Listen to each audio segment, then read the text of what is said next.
Bapak Ibu, hari ini saya diberikan tema Let the Word Build Your Home. Ini tema yang tidak mudah Bapak Ibu ya, tapi saya melihat ini sesuatu yang penting untuk zaman yang kita hidupi di hari-hari ini. Nah, saya mau memulai dengan satu hal yang banyak sekali orang tidak sadari di dalam hidupnya. Apakah kita sadar Bapak Ibu bahwa kita yang hari ini, ya, kondisi kita hari ini adalah hasil dari masa lalu.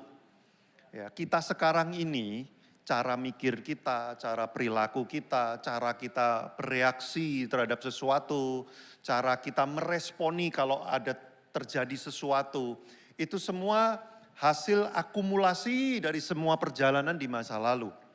Nah, masalahnya adalah Bapak Ibu, apa yang terjadi di masa lalu sebagian kita pilih. Kita punya keputusan, kita memilih ya, saya lakukan ini, saya memilih mau seperti ini. Tapi banyak juga di masa lalu kita ini yang kita nggak bisa pilih.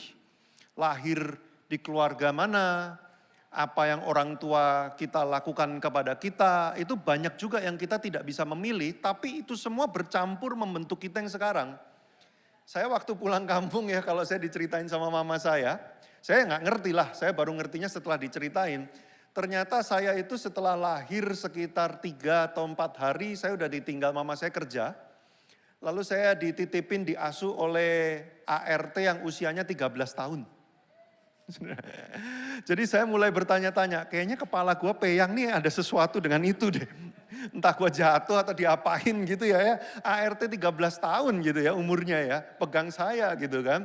Artinya apa? Ya saya yang sekarang ini hasil dari semua itu yang sebagian saya nggak bisa pilih loh. Saya nggak tahu apa yang terjadi, tapi itu diberikan kepada saya. Membentuk saya yang sekarang. Termasuk peristiwa-peristiwa yang traumatis, kejadian-kejadian yang menyakitkan hati kita, yang mengguncang kita secara emosional, termasuk ajaran-ajaran di saat kita belum tahu apa-apa. Kadang-kadang orang tua, guru, teman, kakak, om dan sebagainya bisa mengajarkan apapun di usia yang kita belum bisa memfilter. Itu semua bercampur membentuk kita sekarang.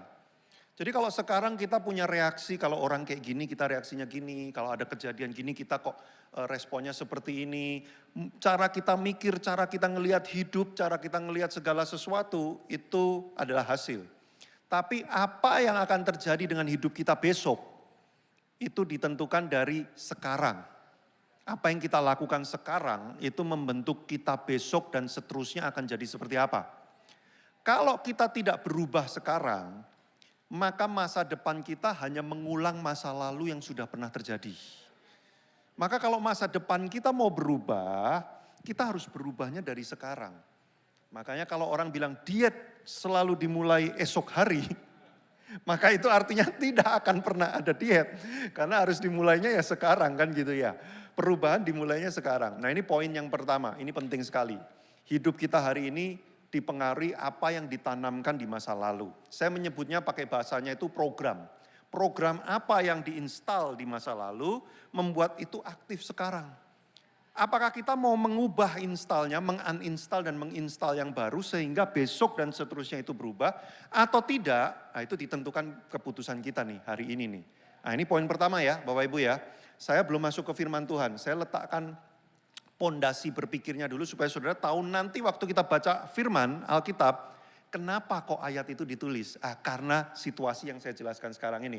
Oke, so far so good? Aman? Ya, nggak berat kan ya Bapak Ibu ya? Coba dilihat kiri kanannya udah mimisan belum? Masih kuat ya, aman ya? Oke lanjut berikutnya.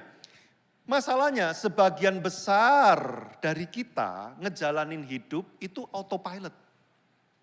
Tanpa kesadaran. Pak jangan ngomong gak sadar dong, ini saya sadar dengerin Bapak khotbah. Ada bedanya antara awake dan aware. Hanya karena kita lagi bangun, bukan berarti kita ini lagi sadar loh. Banyak sekali hidup kita setiap hari itu terjadinya autopilot. Karena program yang sudah tertanam di masa lalu, itu aktif begitu saja, kita udah gak pakai mikir lagi. Contoh, coba amati, kursi yang Anda duduki hari ini, kemungkinan besar adalah kursi yang sama yang Anda duduki tiap minggu. Minggu kemarin, kayaknya Anda duduknya di situ terus. Pernahkah Anda dengan aware berpikir gitu ya, kenapa sih kok saya duduk di sini terus gitu? Kenapa kok nggak saya coba ganti kutub yang sebelah sana gitu ya. Makanya kalau ke gereja tuh kayak udah tahu sama tahu gitu ya. Waktu datang ini kursinya si ini, kita jangan duduk di situ gitu ya. Kita udah punya kapling sendiri. Makanya kalau tiba-tiba ada jiwa baru atau siapa gitu ya, yang baru pertama kali datang, nggak ngerti itu kapling Anda. Dia duduki, Anda kayak langsung baru sadar kan, kita duduk di mana nih? Kursi kita biasanya udah ada orang nih. Nah, baru aware. Padahal selama ini kita sudah awake, tapi kita belum tentu aware. Ini cuma contoh sederhana, Bapak Ibu, bahwa apa yang Anda lakukan, seringkali Anda tidak lakukan dengan sadar sepenuhnya. Anda kayak lakukan otomatis aja. Kenapa? Ya biasanya udah kayak gitu. Dari dulu udah diajarinya itu. Semua orang dari dulu juga begitu. Yang namanya orang Kristen dari dulu ya ke gereja, bukan ke kuil Sun Gokong. Iya bener, memang. Tapi pernahkah Anda aware satu momen gitu ya, kayak orang baru sadar, kenapa sih kita mesti ke gereja tiap minggu? Emang kalau nggak ke gereja, nggak disebut Kristen gitu? Atau apa? Pernah nggak Anda punya sebuah momen kayak tiba-tiba tuh kayak, gua kerja kenapa ya? Kenapa ya? Apa yang kita lakukan selama ini nih buat apa ya? Makanya kadang-kadang dalam hidup kita mengalami momen-momen sadar. Aku baru sadar, ternyata pernikahan itu kayak gini ya. Lah, udah berapa tahun nikah? 17 tahun, baru sadar sekarang. Iya, kemana aja selama ini? Nggak tahu. Momen-momen sadar tuh. Kadang-kadang kita baru sadar, untuk apa ya aku lakukan semua ini, kejar semua ini, ujungnya apa ya? Nggak ada ujungnya, baru sadar sekarang. Awake saja tidak menjamin bahwa kita aware. Problemnya setiap saat hampir sebagian besar hidup kita itu dihabiskan dengan autopilot. Anda lakukan aja semua programnya udah diinstal, Anda tinggal jalanin aja. Entah itu program baik atau tidak, menghasilkan atau tidak, sesuai firman Tuhan atau tidak, kita sering tidak sadar. Kita hanya lakukan saja. So far so good. Aman? Poin kedua dapat? Nggak terlalu berat kan ya Bapak Ibu ya? Ya, memang suasana kayak seminar ya. Tapi percayalah ini tetap kebaktiannya. Yang ketiga sekarang ya. Kesadaran itu, awareness itu, consciousness itu, akal budi itu sebenarnya kodratnya manusia. Hanya manusia yang punya akal budi kesadaran seperti itu. Contoh, Anda sadar bahwa Anda lagi mikir. Ini saya lagi mikir tentang ini. Anda sadar, itu namanya awareness. Dan cuman manusia yang punya itu. Tapi jarang dipakai. Ada nggak yang punya anjing peliharaan di sini Bapak Ibu ya, kalau ada nanti pulang coba diamati seharian ini perilaku si guguk ini ya, dari pulang sampai nanti malam coba amati. Ada nggak di antara Anda nanti anjing peliharaannya guguknya tiba-tiba ke depan cermin, terus dia merenung, terus dia mikir kok aku telanjang gini ya, kayaknya aku harus upgrade penampilan nih. Nggak akan ada. Terus kemudian dia pergi gitu ya, bikin-bikin sesuatu, terus dia pakai pakaian gitu. Nggak ada. Kenapa? Dia tidak punya akal budi. Dia tidak punya consciousness. Dia tidak punya yang namanya awareness itu. Kalau dia punya, mungkin dia udah keluar dari rumah Anda. Aku nggak mau tinggal di sini. Apa ini? Bisa begitu dia. Tapi kan enggak. Hanya karena Anda kasih makan dia tiap hari, ya udah dia tinggal di situ terus. Itu program.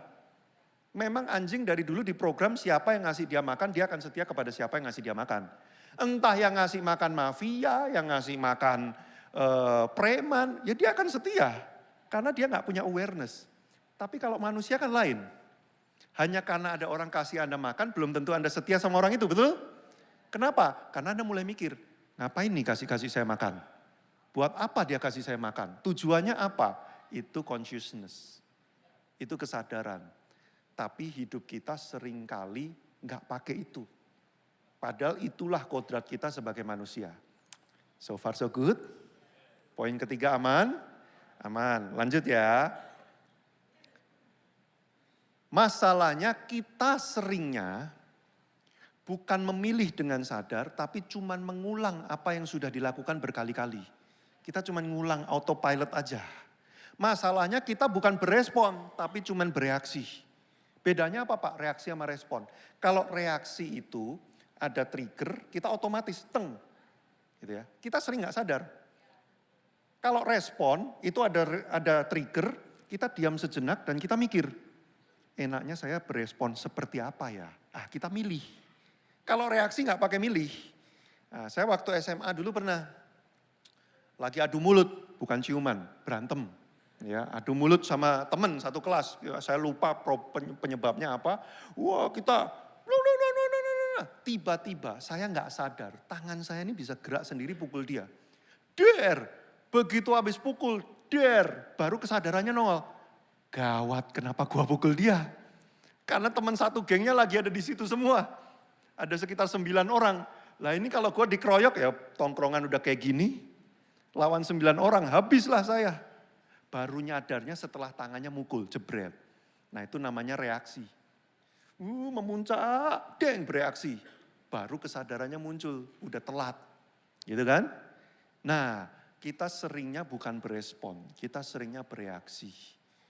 Makanya kalau program masa lalunya banyak luka, trauma, ya, kejadian-kejadian yang menyakitkan dalam hidup, nanti reaksi-reaksinya akan selaras dengan itu. Makanya Anda jangan kaget kalau ngajak orang ke gereja, ayo ke gereja yuk hari Minggu ini yuk, pembicaranya lagi ganteng nih, gitu misalkan.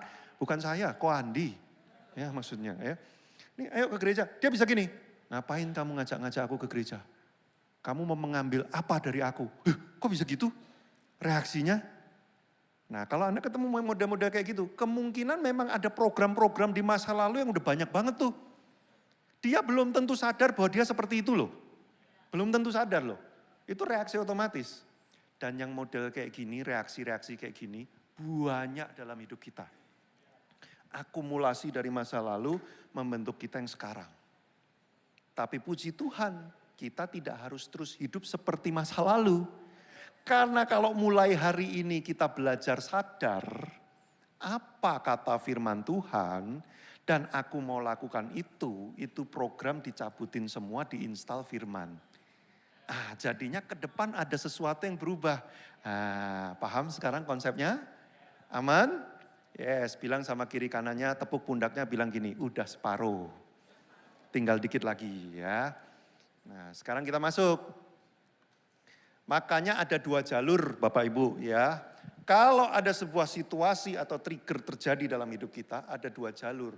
Jalur pertama adalah jalur autopilot, ya, berdasar program masa lalu, kita udah gak milih lagi, itu udah reaksi otomatis keluar aja tuh. Ya, mengulang berupa reaksi, mengulang terus pola-pola yang sudah ada. Tapi ada jalur kedua, yaitu kita sadar, akal budi, consciousness gitu kan. Di situ kita milih mana yang benar, aku mau pilih yang benar. Nah ada 2 jalur. Problemnya adalah kita tidak setiap saat bisa ada di jalur yang bawah. Kalau kita terus menerus sadar terus, kita juga bisa gila. Ya, contohnya Anda baru datang gereja, aku mau duduk kursi mana ya? Anda merenung, Anda merespon gitu kan, oke yang ini. Oke duduknya aku mau gimana? Set langsung atau elegan set gitu. Atau gimana? Ya, semua hal Anda pikirin pakai consciousness Anda, wah Anda stres nanti. Ya, overthinking kan gitu kan ya. Nah ini masalah, tidak setiap saat kita bisa aware masalahnya. Ada masa-masa di mana kita membiarkan autopilot kita. Nah karena kondisi inilah, maka khotbah ini menjadi penting.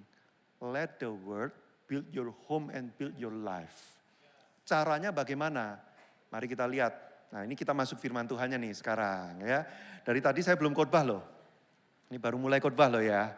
Nah, Ulangan 6 ayat 6 sampai 9. Apa yang kuperintahkan kepadamu, yaitu perintah dari Allah, perkataannya Allah, pada hari ini haruslah engkau perhatikan.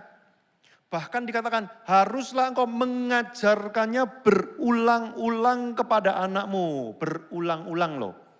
Dan itu saja tidak cukup. Dan membicarakannya apabila engkau duduk di rumahmu, apabila engkau sedang dalam perjalanan, apabila engkau goler-goler, dan apabila engkau bangun. Itu saja belum cukup. Haruslah juga engkau mengikatkannya sebagai tanda pada tanganmu. Dan haruslah itu menjadi lambang di jidatmu. Dan haruslah engkau menuliskannya pada tiang pintu rumahmu dan pintu gerbangmu. Bayangin Bapak Ibu. Kenapa Tuhan perintahkan se-ekstrim ini? Ini ekstrim loh Bapak Ibu. Ya. Kalau pada zaman itu firman Tuhannya adalah Taurat. Jadi mereka bukan cuma harus ngajarkan firman berulang-ulang, mereka harus ngomongin itu di mana-mana. Lagi makan ngomongin Taurat, lagi goler-goler santai-santai ngomongin Taurat, lagi dalam perjalanan ngobrolin Taurat. Apapun yang dilakukan mereka akan ngobrolin Taurat sampai tangannya diikat dengan tulisan Taurat, jidatnya ditaruh tulisan Taurat, semuanya Taurat. Kenapa? Karena itu akan menginstal program ke dalam diri kita. Sehingga waktu kesadaran kita lagi turun, entah karena lelah, lagi emosi, lagi udahlah gue gak peduli dengan dunia ini. Yang muncul sebagai autopilot adalah apa yang diinstal, betul? Yaitu apa? Firman. Dan harus berulang-ulang, kenapa? Karena tiap hari kita harus terus diisi. Kalau enggak, Anda akan kalah sama media sosial. Anda sehari scrolling berapa jam? Ada berapa ratus informasi yang Anda terima setiap hari. Bayangin. Dan kita sudah tahu semua Bapak Ibu, media sosial itu kan pakai algoritma. Begitu Anda like sebuah postingan tentang harga emas, asik. Ya. Anda like aja nih, nggak usah komen, cuman like aja. Berikutnya nanti semua postingan tentang harga emas membombardir timeline Anda. Kalau Anda scrolling dalam sehari 2 jam, Anda akan ketemu informasi harga emas selama 2 jam itu kali 30 hari. Emas naik, emas turun, emas stagnan, emas hilang dari peredaran. Wah, apapun tentang emas. Dan itu mempengaruhi hidupmu. Wah, gimana nih? Kita beli enggak? Firman enggak pernah ada. Makanya waktu terjadi sesuatu, reaksimu apa? Beli emas, gitu. Bukan berdoa dulu, beli emas, jual emas. Nangkep gak maksud saya, Bapak Ibu? Makanya kenapa firman penting sekali ada di rumah. Karena gini Bapak Ibu, Anda gak pernah bisa sadar terus menerus. Kedua, anakmu apalagi tidak bisa sadar terus menerus. Bapak Ibu, usia muda itu usia yang kesadarannya itu jarang muncul. Makin muda, makin jarang muncul. Anak saya ini umurnya hampir 4 tahun. Consciousness-nya sangat lemah. Sangat lemah. Semuanya itu autopilot semua dia itu. Biasanya gimana, dia kayak gitu terus. Maka kalau kami nggak segera isi firman, dan nanti dia tontonannya YouTube yang tidak sesuai dengan firman, maka nanti dia keluarnya yang itu. Dan Anda bingung. Loh kok bisa gitu ya? Padahal saya ajak ke gereja terus. Bapak Ibu, gereja itu seminggu cuma berapa jam? Anda dengar khotbah cuma berapa? Sekarang lumayan CLCC 40 menit. Dulu kan 30 menit. Makanya saya kaget tadi waktu di briefing. Ih lumayan saya dapat jatah tambahan. Dulu saya cepet banget kalau ngomong. Anda ingat gak? Gitu kan. Kayak kita, amin, selesai. Tapi gak cukup orang seminggu 40 menit. Lah Anda dibombardir dengan semua itu berapa banyak Bapak Ibu. Terus tiba-tiba Anda bertanya, kenapa imanku lemah banget? Gitu saudara. Gimana? Kalau Anda lagi sadar kuat, Anda bisa ingat firman. Oke, fine. Masalahnya hidup ini kadang-kadang kita gak selalu gitu. Ada masa-masa tiba-tiba mobil lagi nyetir, nyelonong, set. Itu reaksi alami bisa tiba-tiba keluar tuh. Bisa kaki nginjek gas sendiri tuh. Gitu kan. Wah, ya potong-potongan di jalan tol gitu kan. Nah itu kalau nggak diisi firman, yang keluar yang masa lalu semua yang bukan firman. Tapi kalau sudah diisi firman dengan intens seperti ini, otomatis reaksi otomatismu itu juga firman. Di situ loh pentingnya.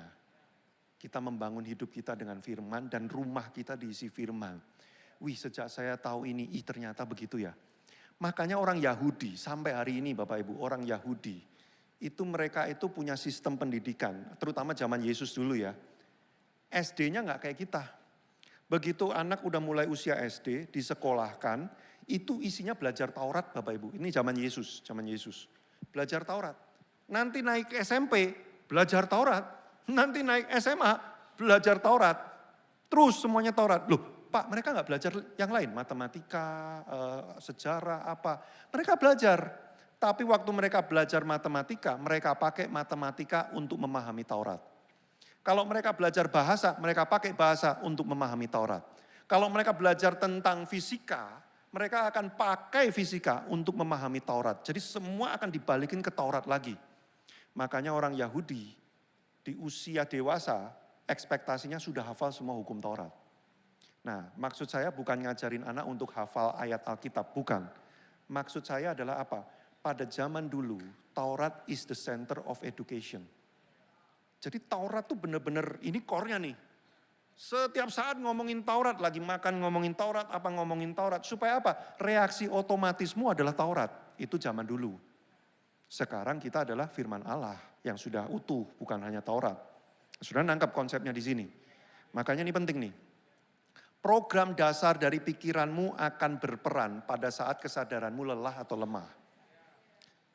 Saat kita aduh lelah nih, udah nggak mau mikir, kok udah nggak mau peduli. Itu kemudian program dasarnya mengambil alih. Nah isinya apa nih program dasar ini nih? Kalau bukan firman Tuhan, ya udahlah hidupmu akan menjauh dari Allah. Nah masalahnya kan kita sering ngadepin kondisi di mana kesadaran kita menurun, benar gak? Ya kan? Nah saya pernah ada di satu masa, banyak pikiran, stres banget. Bapak bisa stres? Bisa, makanya saya kurus gini. Ya. Saya pernah ada di satu fase ya, lagi banyak pikiran, stres banget, overthinking gitu ya. Saya lagi tidur, bisa kebangun dengan kaget. Tapi kebangun kaget saya apa? Bahasa roh sama nengking dalam nama Yesus. Sampai istri saya kaget gitu ya. Kenapa ini? Ada apa? Maksud saya cerita gitu kenapa? Walaupun saya dalam keadaan berbeban berat sekalipun, lumayan program dasarnya bahasa roh. Bapak Ibu. Mungkin kalau saya nggak pernah mengisi firman dan berbahasa roh, berdoa dan sebagainya. Kalau saya lagi berbeban berat, yang keluar yang lain, itu maksud saya. Bapak Ibu. Loh saya jujur kok, khotbah di hadapan Anda saya mah nggak berpura-pura kuat, rohani dan kudus. Ada masa ketika saya berbeban berat dan lelah sekali. Tapi saya bersyukur yang keluar di saat itu adalah apa? Nama Yesus, berdoa dan firman Allah. Nah, itu yang membuat saya bisa melewati fase-fase itu. Tapi kalau orang tidak pernah mengisi dengan hal-hal itu, yang keluar apa? Nah itu pertanyaannya. Lanjut. Ya. Roma 12 ayat 2. Jangan kamu menjadi serupa dengan dunia ini, tapi berubahlah oleh pembaharuan consciousness-mu, akal budimu. Artinya apa? Yang jalur pertama tadi yang autopilot diisi dengan firman, yang jalur yang di bawah yang sadar juga harus sadar akan firman. Nah, artinya apa? Baik dalam keadaan autopilot maupun dalam keadaan kau sadar, sikapmu adalah firman Tuhan semua. Nah ini yang akan mengubah masa depanmu. Engkau bisa berbelok dari masa lalu yang menjadikanmu hari ini, tapi hari ini diisi dengan firman terus, sehingga masa depanmu bisa berubah sesuai dengan firman Allah. Nah ini penting Bapak Ibu. Makanya pertanyaan kita hari ini, apakah kesadaran dan responmu adalah akan firman Tuhan? Karena itu adalah wujud dari Kristus tinggal dalam diri kita. Ada orang yang bingung, Pak saya baca di Yohanes 15 itu loh Pak.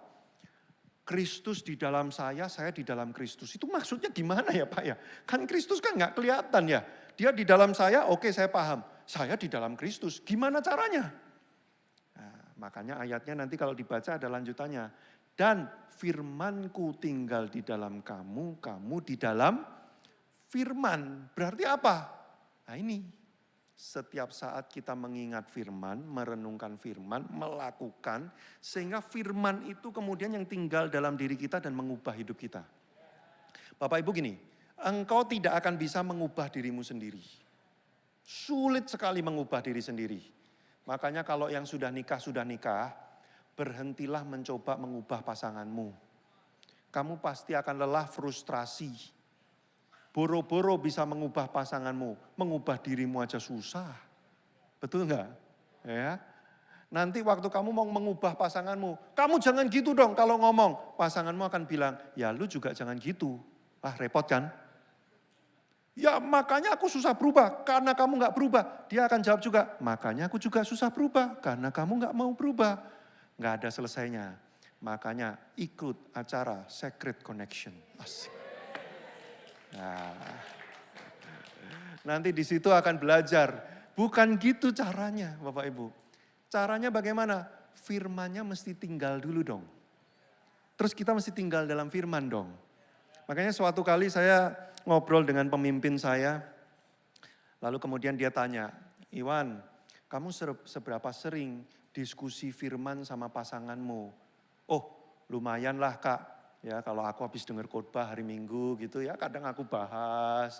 Ya kadang-kadang kalau aku nyiapin khotbah aku tanya sama istriku, menurutmu gimana? Oh bukan itu. Maksudnya adalah ketika kamu doa saat teduh, lalu Tuhan berbicara, kamu berjumpa dengan Tuhan, ada firman yang kamu dapatkan. Lalu kamu sampaikan ke pasanganmu dan kalian diskusi sampai ketemu kesepakatan. Seberapa sering? Wah jarang Kak. Nah saya baru sadar, ternyata itu penting banget Bapak Ibu dalam pernikahan. Kenapa? Kita tuh seringkali berusaha mengubah pernikahan dengan cara kita sendiri kan.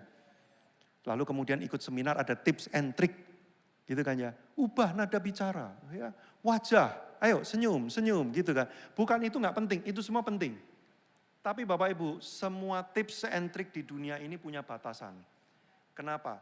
Kormu itu akan sulit sekali berubah. Kalau wajahmu bisa diubah, ke Korea Selatan bisa. Wajah jelek gitu ya bisa nanti dioplas atau dioplos. Bisa. Nah, tapi kalau core-nya kita yang dibentuk sekian tahun lewat semua, wah kejadian traumatis apa, wah itu sulit sekali itu berubahnya. Hanya tips and trick saja membantu, tapi sulit untuk berubah. Lah terus yang bisa ngubah apa? Firman. Bukan kata-kata manusia, tapi firman Allah, karena firman Allah yang menciptakan langit dan bumi. Maka dia bisa mencipta ulang core hidupmu. Makanya kalau firman tinggal dalam diri kita, kita dalam firman, ada lagunya, pasti kau berbuah, kan gitu kan? Itu buah apa? Buah firman. Makanya saya lagi excited banget Bapak Ibu. Saya selama hampir setahun ini bikin Bible study rutin. 1 bulan sekali Bible study.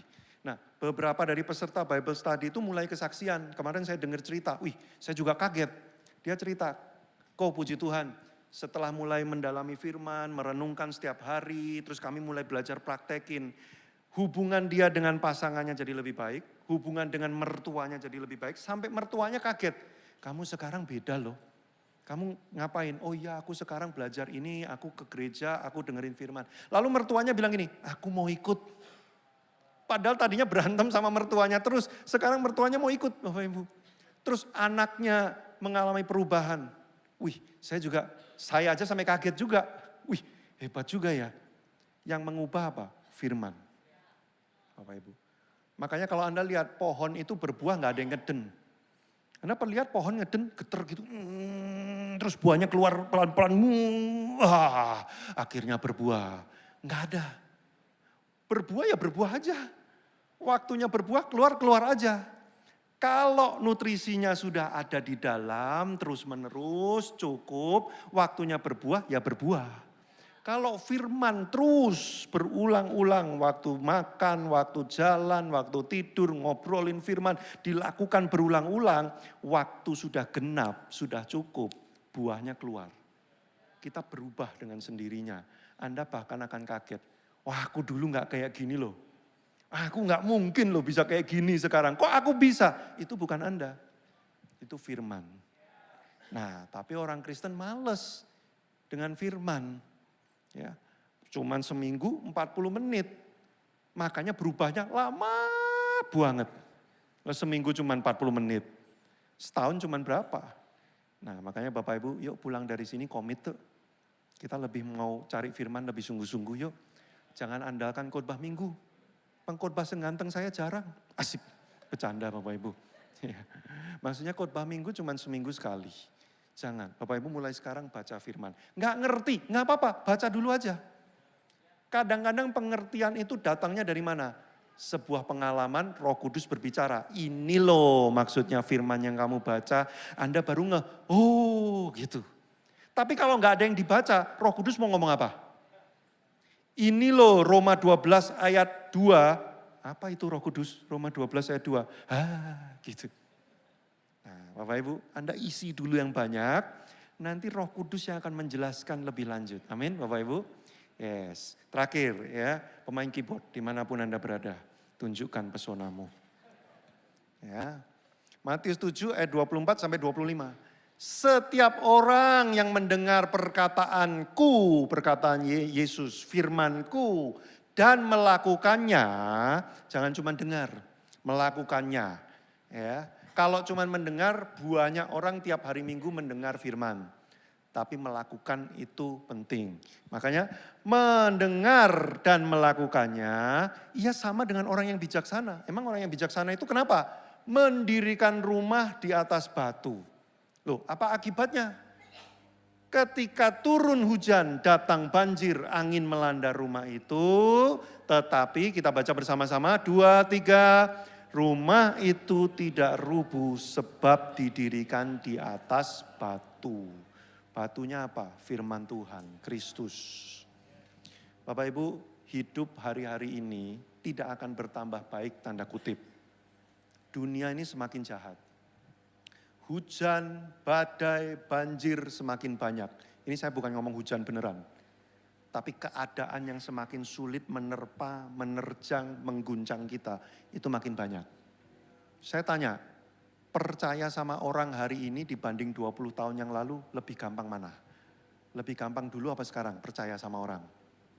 Dulu kita lebih gampang percaya orang. Sekarang lebih sulit. Kenapa? Karena orang semakin jahat, betul? Nipu caranya udah macam-macam banget. Minjemin handphone sekarang gak berani. Ya, bahkan kalau ngobrol dia mulai sentuh kita, jangan pegang-pegang, jangan pegang-pegang. Kamu mau hipnotis saya ya? Wah, ngeri banget. Ya, bro, aku bisa telepon gak? Ngapain? Telepon mau ngapain? Ya, kepentingannya apa dulu? Mau ditelepon aja curiga. Aku mau main ke rumahmu bro, jangan, kita ketemu di luar aja. Nanti kalau kamu ke rumahku, kamu bisa lihat situasi rumahku kayak apa. Widih, ini udah kayak mau dibobol aja rumahnya. Saudara, percaya sama pengkhotbah, makin susah. Kenapa? Yang khotbah beberapa melakukan kejahatan lebih jahat daripada orang yang gak kenal Tuhan. Makanya sekarang saudara lihat, manusia gimana perilakunya. Gak usah ngurusin orang lain. Urus diri sendiri aja, masing-masing aja. Makanya home tuh makin berat. Saya ngelihat gereja-gereja hari ini komsel, home, kelompok kecil makin berat. Kenapa? Orang makin curigaan. Ayo bro ikut ke home, ngapain ke home? Mau diapain saya? Saya di home nanti diapain? Saya mau didoktrinasi ya? Wih, susah banget sekarang. Bapak Ibu, kalau orang sudah mulai gak peduli orang lain, mikir diri sendiri aja, hidup makin susah. Loh iya, mau nolong orang, begitu nolong ternyata dia nyuri mobil kita. Udah gak usah nolong orang lagi. Kalau semua orang berpikir gak usah nolong orang lagi, ya berarti kita udah benar-benar hidup sendiri kan. Sulit sekali Bapak Ibu. Belum lagi kalau kita lihat dunia hari ini. Penyakit makin banyak, kondisi ekonomi global makin suram, ancaman perang dunia di depan mata, macam-macam. Bapak Ibu, hidup makin sulit. Makanya orang sekarang makin stres, depresi, gampang anxiety, overthinking. Orang zaman dulu bukan gak stres, tapi yang dipikirin bisa ditebak, kurang lebih 1, 2, 3, 4, 5. Kalau sekarang orang overthinking, anything bisa dipakai untuk overthinking. Kenapa? Terlalu banyak unsur yang harus saya pikirkan. Semuanya menyita pikiran saya. Bapak Ibu, di zaman yang seperti ini, bagaimana engkau akan bertahan hidup? Bagaimana engkau akan hidup dengan damai sejahtera kalau engkau tidak pernah punya firman? Saya curhat, saya tutup dengan curhat. Curhatnya sebentar aja, nanti di kebaktian 4 lah saya curhatnya banyak. Pada terakhir soalnya. Anak saya umurnya menjelang 4 tahun. Saya udah mulai mikirin sekolah bagaimana. Sudah terus terang, saya khawatir.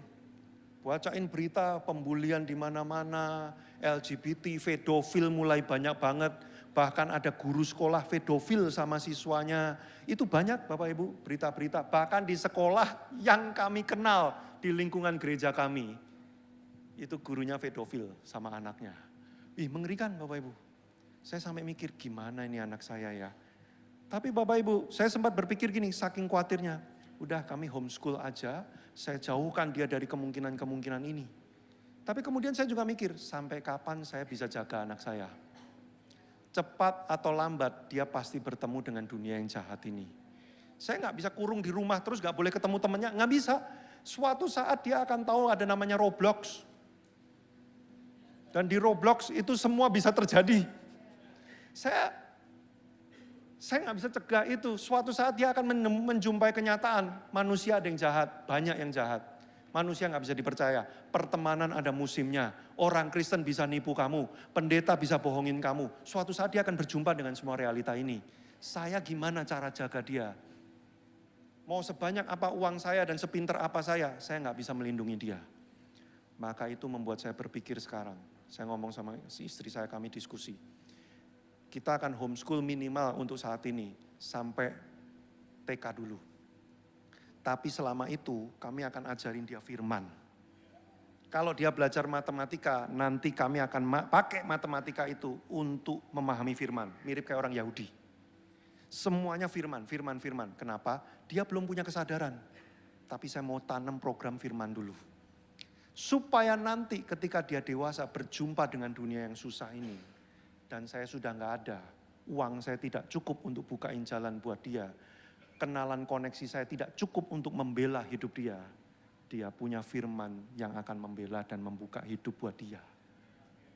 Dia harus dipersiapkan untuk membangun rumahnya di atas batu. Bagaimana Bapak Ibu anak ini akan kenal firman kalau saya dan istri saya tidak pernah mendiskusikan firman. Itu yang jadi pergumulan saya dengan istri sekarang. Bapak Ibu, dunia ke depan tidak makin mudah. Kepintaranmu suatu saat tidak berguna. Uangmu yang banyak suatu saat tidak bisa dipakai. Kenalanmu yang hebat-hebat suatu saat meninggalkan engkau dan tidak mau bela engkau. Pada saat itu siapa yang akan engkau andalkan? Kalau engkau tidak pernah punya firman, engkau gak akan pernah berpikir bahwa Tuhan ada di sisimu. Engkau akan gelisah dan engkau akan depresi karena semua orang meninggalkan hidupmu.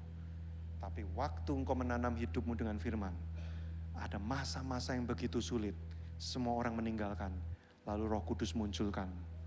Kemanakah engkau dapat pergi, hei Iwan?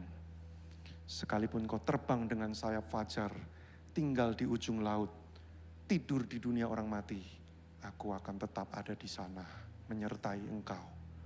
Wow, jadi sekalipun aku mau mati, Tuhan ada di sana, maka aku tidak akan goyah. Saudara, itu yang harus kita bangun mulai hari ini. Sehingga dunia akan berguncang, tapi firman Allah tinggal tetap sampai selama-lamanya. Bapak Ibu, pulang dari sini yuk, ambil komitmen yuk. Aku mau bangun hidupku dengan firman. Aku mau isi rumahku dengan firman. Diskusikan firman, obrolin firman. Buat orang dunia itu akan aneh banget. Sudah akan dibilang, kamu ini keluarga Yahudi. Bukan, aku orang Sunda. Gak apa-apa. Tapi itu yang akan menyelamatkan keluargamu suatu saat nanti.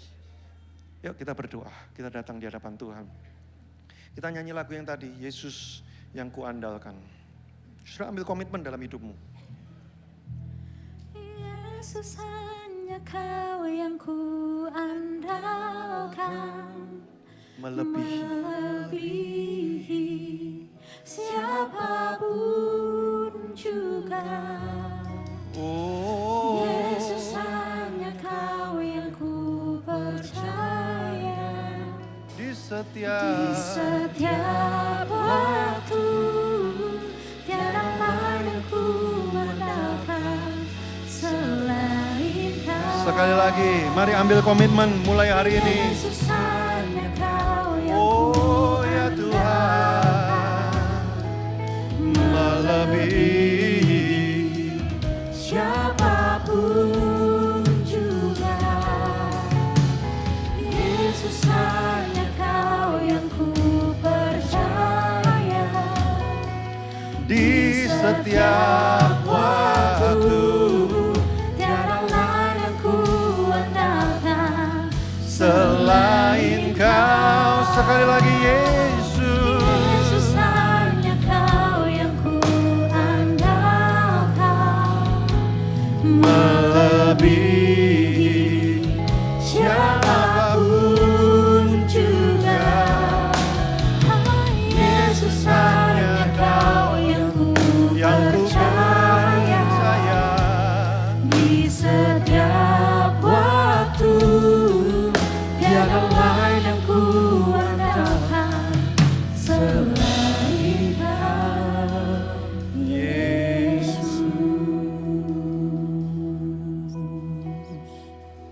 terima kasih untuk firman-Mu di tengah-tengah kami pada pagi hari ini.